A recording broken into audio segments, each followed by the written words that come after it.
The chrome elevator buttons gleamed as I watched my parents fidget in their designer outfits. My father's Rolex caught the light as he checked the time for the third time in 2 minutes. My mother's Chanel perfume filled the small space as she adjusted her pearl necklace, a nervous habit she'd had for as long as I could remember. "Olivia, darling," my mother said with that familiar condescending tone, "are you sure you want to show us your workspace? We could just have lunch at the club instead." I smiled, remembering all the times they'd refused to visit my tiny office over the past 3 years. But today was different. Today they'd practically invited themselves, worried about their precious family reputation after hearing rumors about my financial struggles from their country club friends. "You'll want to see this, Mom," I assured her, pressing the button marked T for Penthouse. "Penthouse?"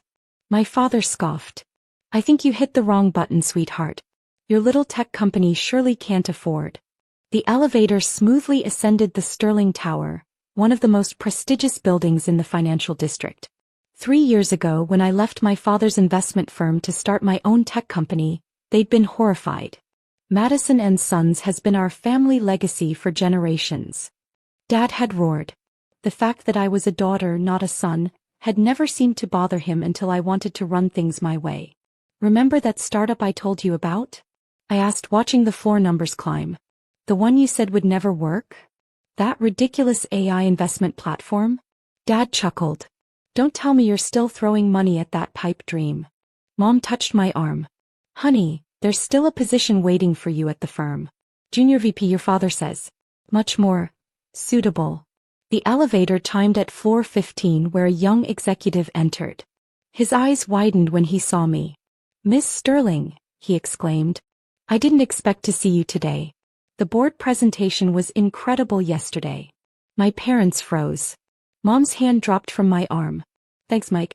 How's the new trading algorithm performing?" "Revolutionary, ma'am. We've already had calls from 3 major banks wanting to license it." He got off 2 floors later, leaving my parents in stunned silence. I could almost see the wheels turning in their heads. Sterling Tower. "Ms. Sterling. Board presentation. Olivia." My father's voice had lost its patronizing edge. "What exactly is going on?" The elevator continued its smooth ascent. "Remember when I said I had an idea that would change the investment industry? An AI system that could predict market trends better than any human analyst. That impossible idea that would never work?" He quoted his own words back to me. "Yes, that one." I watched the numbers. 45, 46, 47. The one that now handles investments worth over $50 billion. $50 billion? Mom whispered. "But that's not why I brought you here today," I continued as the elevator approached the top floor. "You see, when my company took off, I needed a suitable headquarters. And this building, well..." The elevator chimed one final time. "Let's just say I got a good deal when I bought it." The doors opened to reveal a stunning penthouse office with floor-to-ceiling windows overlooking the city. Modern art adorned the walls, and a sleek desk faced the impressive view. But what caught their attention was the massive sign behind my desk. "Sterling Innovations, where AI meets investment." "Welcome to my building," I said quietly, stepping out of the elevator. My mother's perfectly maintained composure cracked. "Your building? All 60 floors of it?" I walked to my desk, enjoying the sound of my heels clicking on the marble floor. "Would you like a tour? We can start with my tiny office here in the penthouse." Dad's face had turned an interesting shade of red. But Sterling Tower is owned by Sterling Innovations," I completed for him. "My company. Named after Grandma Sterling, by the way. The one who always told me to think bigger than anyone expected." "But that's impossible," he sputtered. "You've only been gone 3 years." 3 years, 4 months and 17 days, I corrected. "Would you like to see our latest quarterly reports? They're quite interesting." A knock at the door interrupted us. My executive assistant, Jessica, entered with a tablet in hand. "Miss Sterling, sorry to interrupt, but Goldman Sachs is on line 1 about the merger, and the mayor's office confirmed your lunch meeting tomorrow." "Give me 5 minutes, Jessica," I said, watching my parents try to process the situation, and push the Goldman Sachs call to 3 p.m. After Jessica left, my father collapsed into one of the leather chairs facing my desk. My mother remained standing, her eyes darting around the office as if searching for signs this was all an elaborate prank. The merger they're talking about on CNBC? Dad's voice was barely a whisper. That's you. I sat behind my desk enjoying the role reversal. For years I'd sat on the other side of his desk, listening to him explain why my ideas were too risky, too innovative, too different from how things are done. Yes, that merger. We're acquiring Thomson Financial's AI division. Rather fitting considering they rejected my job application 4 years ago. I pulled up some figures on my holographic display. Would you like to see the numbers? Mom finally found her voice. But at the Christmas party you said you were still figuring things out. You were wearing that same old blazer. The one you said made me look like a junior associate? I smiled. I wore it on purpose. Just like I kept my old apartment, drove my used car and worked from that small office on the 15th floor. I wanted to succeed on my own terms, not because of the sterling name. But why? Dad demanded, his business instincts finally kicking in. Why hide your success? Do you know how many connections we could have provided? The doors we could have opened. I leaned forward. That's exactly why, Dad. Every door at Madison & Sons was opened by you. Every client came through your connections. I wanted to build something that was entirely mine. But surely after the first year when you started succeeding... Mom trailed off. You mean when I started really succeeding? I stood up and walked to the window. Let me tell you what happened a year into my venture. Our AI made its first major market prediction. A shift nobody else saw coming. We made our initial investors a 500% return in 1 week. I turned back to face them. That same week I overheard you at the club, telling the Hamiltons how worried you were about my failed experiment. How I'd come crawling back to the firm eventually.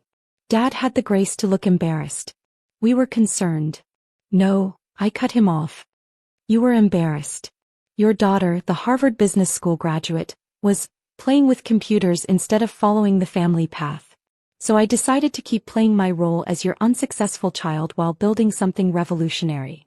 I pressed a button and the wall of screens behind me lit up, displaying real-time market data, AI predictions, and global investment flows. Our AI doesn't just predict markets, it understands them. It sees patterns humans can't comprehend. Every major financial institution in the world now uses our technology. I paused, letting that sink in. Including Madison & Sons. Dad's head snapped up. What? Check your firm's trading software. See who provides it. I enjoyed watching him fumble for his phone. You've actually been using my technology for the past year. Your recent record profits? You're welcome. That's impossible, he muttered, but his face told me he was already connecting the dots. The Sterling algorithm, that's named after me, yes. Your chief technology officer was quite impressed when he found out who he'd been dealing with. He's been dying to tell you, but I made secrecy a condition of our contract. Mom sank into the other chair, her perfect posture crumbling. All those dinner parties where we tried to set you up with successful men? Like Peter Thomson? I laughed. Whose company I'm now buying? Yes, those were particularly amusing evenings. A soft chime interrupted us. Jessica's voice came through the intercom. Miss Sterling, the board members are arriving for the quarterly meeting. And Mr. Thompson from the Times is here for your Forbes cover interview. The silence in my office was broken by the distant sound of helicopters. Probably the business news channels covering our merger announcement. My father was still staring at his phone, scrolling through article after article about Sterling innovations. My mother had given up all pretense of composure, her perfectly styled hair now slightly disheveled as she ran her fingers through it repeatedly. The board is waiting, I said, standing up. You're welcome to stay and watch if you'd like to see how your little girl runs a multi-billion-dollar company. Olivia, Dad's voice cracked.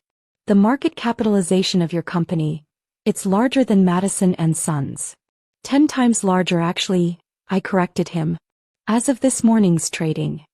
The boardroom doors opened, revealing a stunning view of the city skyline and a table full of the most powerful people in finance. My parents followed me in, looking shell-shocked as CEOs and financial leaders greeted me with respect and deference. Ladies and gentlemen, I addressed the room, you might recognize my guests. Robert and Diana Sterling of Madison & Sons. They're here to observe. I caught several knowing smiles around the table. My secret had been well kept in high society, but within the financial world my identity had been known for months. Now regarding the Thompson acquisition. For the next hour, my parents watched in stunned silence as I led discussions about billion-dollar decisions, technological innovations and global market strategy. Their daughter, who they thought needed career guidance, was directing the future of global finance. As the board members filed out congratulating me on the merger, my father finally spoke up. "Why didn't you tell us?" he asked softly. "All this time we thought. You thought what you wanted to think," I replied, gathering my papers. "That a woman couldn't succeed in finance without following the traditional path. That innovation was too risky. That AI was just a trend." "We were wrong," Mom whispered. "So terribly wrong. The funny thing is," I continued, walking to the window, "I tried to tell you. Remember that dinner 3 years ago? I explained how AI could revolutionize investment banking. You both laughed and changed the subject to the Hamilton Sons' new partnership." "I remember," Dad admitted. "I didn't understand half of what you were saying." "No, you didn't try to understand. There's a difference." The intercom buzzed. "Ms. Sterling, the Times interview." "Give me a moment, Jessica." I turned to my parents. "I have a cover interview to do. But before you go, there's something else you should know." I handed them a folder. Inside was an offer to buy Madison and Sons. "You're buying our company?" Dad's hands trembled as he read the documents. "Offering to market value plus 20%. Your choice." I straightened my jacket. "You can either join Sterling Innovations as a subsidiary, modernize with our technology and thrive, or continue competing against us with outdated methods." "You'd buy your own father's company?" Mom gasped. "Business isn't personal, remember? Isn't that what you always taught me, Dad?" He looked up from the papers and for the first time I saw something new in his eyes. Respect. "When do you need an answer?" he asked, sounding more like a businessman than a father. "Take your time. We can discuss it over dinner. At my penthouse apartment in the building next door. The one you never visited because you thought I couldn't afford decent housing." My mother's eyes widened again. "You own that building too?" "Among others." I smiled. "Amazing what you can buy when your AI predicts market trends with 99.9% accuracy." Jessica appeared at the door. "The photographer is ready, Ms. Sterling." "Coming." I turned to my parents. "The choice is yours. Join the future I'm building or stay in the past. Either way, I've proven what I set out to prove, that success doesn't have to follow the expected path." As they walked to the elevator, still clutching the folder, my father paused. "That Christmas party," he said, "when you were wearing the old blazer, you had already bought this building, hadn't you?" "Yes. I signed the papers that morning." He shook his head, a mixture of amazement and regret crossing his face. "We've missed so much of your journey." "You did," I agreed. "But maybe now you can be part of what comes next." As the elevator doors closed on their stunned faces, I straightened my shoulders and headed to the photo shoot. Tomorrow's headlines would reveal my success to the world, but today's revelation to my parents felt more significant somehow. Sometimes the biggest success isn't in the billions you make or the buildings you own, but in the moments when those who doubted you finally see you for who you really are. As I posed for what would become the cover of Forbes, I smiled, thinking of my tiny first office on the 15th floor. I still keep it unchanged as a reminder that every empire starts with a single room and a dream that others call impossible.